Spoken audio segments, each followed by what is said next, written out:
শেষ আমাদের ওই বাড়ির গাছের কাঁঠাল। তো এখন কাঁঠালটা ভাঙবো। তো এই বছরে কে কে কাঁঠাল খেয়েছে অবশ্যই জানিও কমেন্ট করে, ঠিক আছে?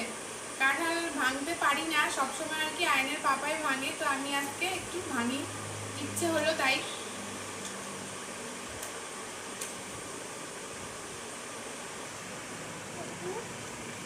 একদম আর কি ইয়ে কাঁঠাল, মানে পাকা কাঁঠাল।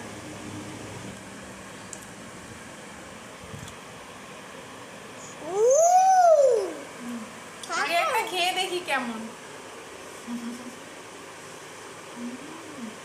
ভীষণ মিষ্টি, ভীষণ। কেমন? ক্যামেরাম্যানকে একটু দিই। এটাকে দুটো কাঁঠাল খেয়েছি, এইটা নিয়ে 3টে হবে। কাঁঠালের যতটা না খেতে ভালো লাগে তার থেকে বেশি কাঁঠালের বীজগুলো খেতে ভালো লাগে। আজ তো কাঁঠালের